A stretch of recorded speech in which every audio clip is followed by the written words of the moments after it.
The powers that here betray our hearts and err. The powers that betray and err.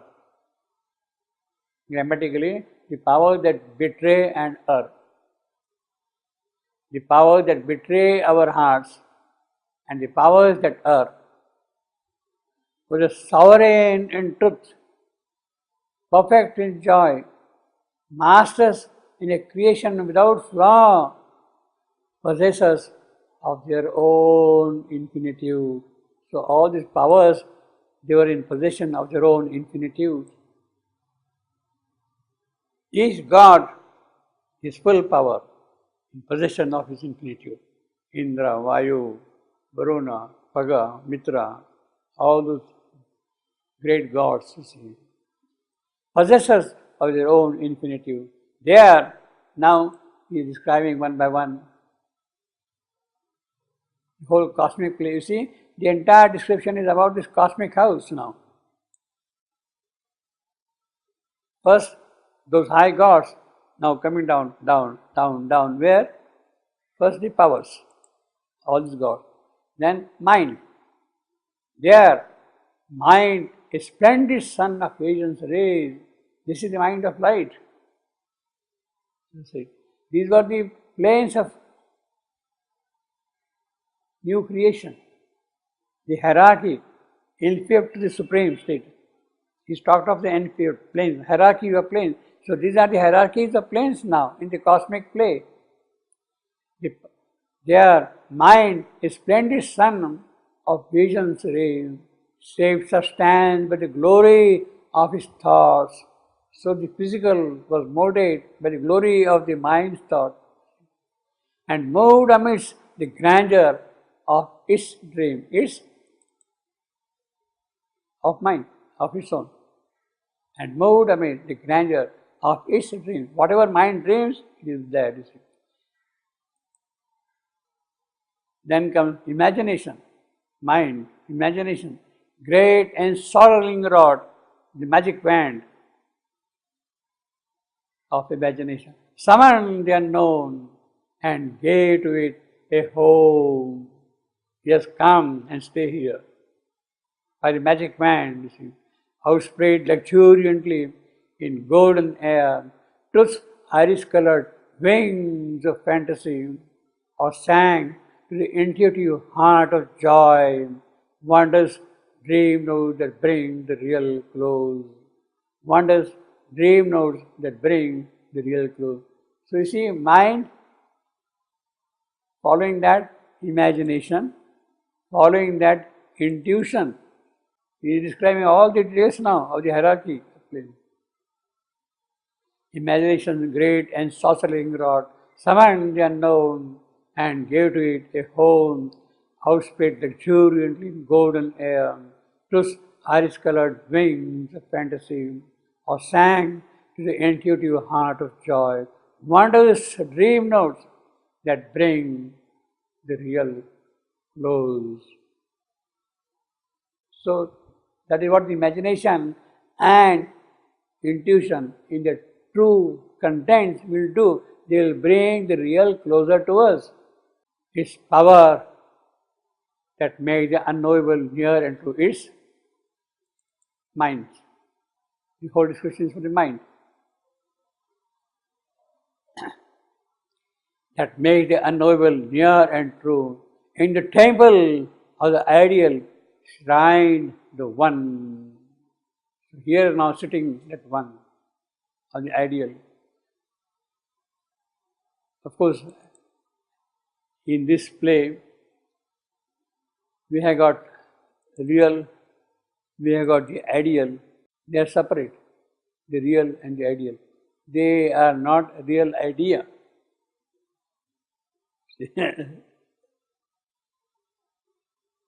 Because in the cosmic play, they had to separate themselves out.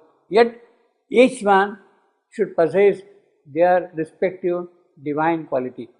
In the temple of the ideal, shrined the one, so he is sitting there, with people, thought and mind and happy sense. So you see, imagination, intuition, then sense, manas, sense, filled with bright aspects of the might of God and living persons are the one supreme.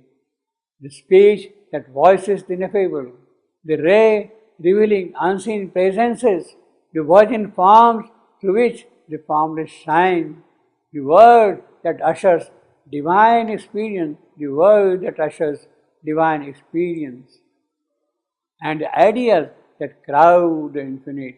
Now, this is the power of the mind with all its luminosity, with all its luminosity. It shrines the one mind, sense, manas, sense, that is manas, filled with bright aspects of the mind of God. Everything is now God. Filled with bright aspects of the mind of God. And living present persons are the one supreme, each one.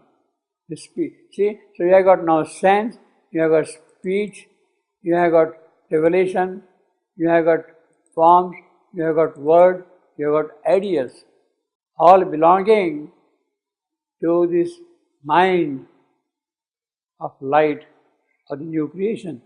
The new creation. There was no gulf between the thought and fact. Ever they replied like birds to calling birds.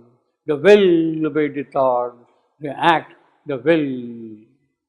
There was a harmony woven twixt soul and soul, between idea and idea, between speech and speech, between imagination and imagination.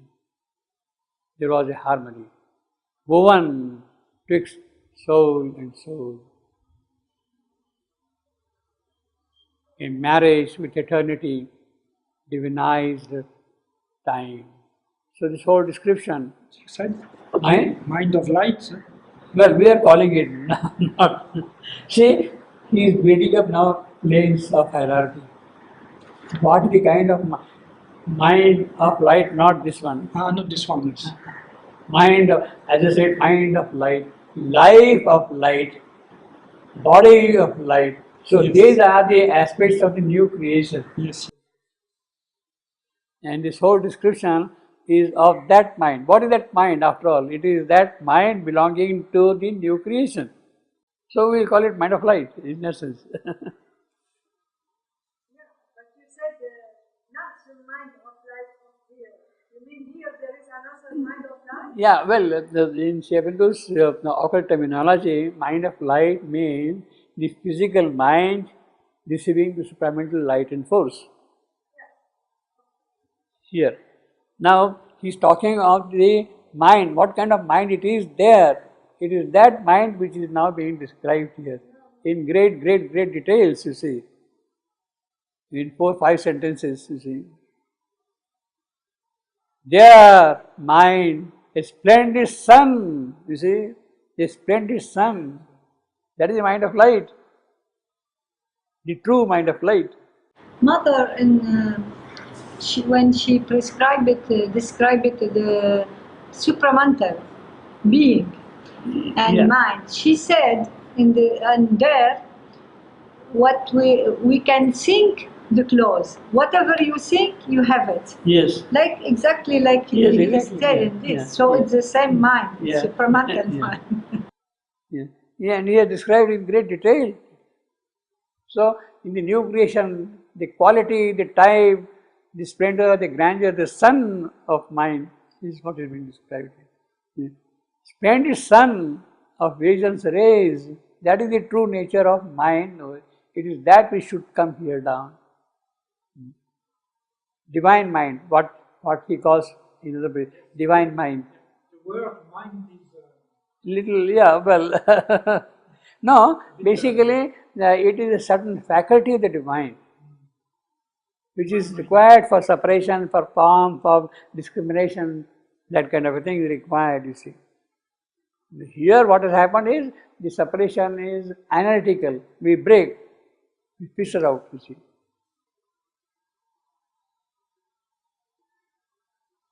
So from 12, 13, 14, 15, 16. This is a description of this mind belonging to this new creation. A marriage with eternity, divinized at time. So the time divinization can take place when this marriage with eternity occurs of mind. Now, coming to life, in this law of perfection, see, this is the perfection of mind, what we have. Now, perfection's law as far as life is concerned. There, life pursuit unwearied of a sport, unwearied of a sport, joy in her heart and laughter on her lip. So this is the nature of life. Vivacity, brilliance, movement, swiftness, running, rushing, bubbling. You can see the contrast between life and mind. The bright adventure of God's game of chance in her ingenious ardor of her life.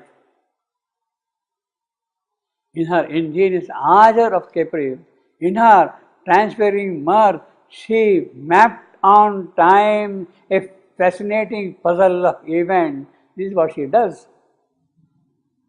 Lured at each turn by new vicissitudes to self-discovery that could never cease.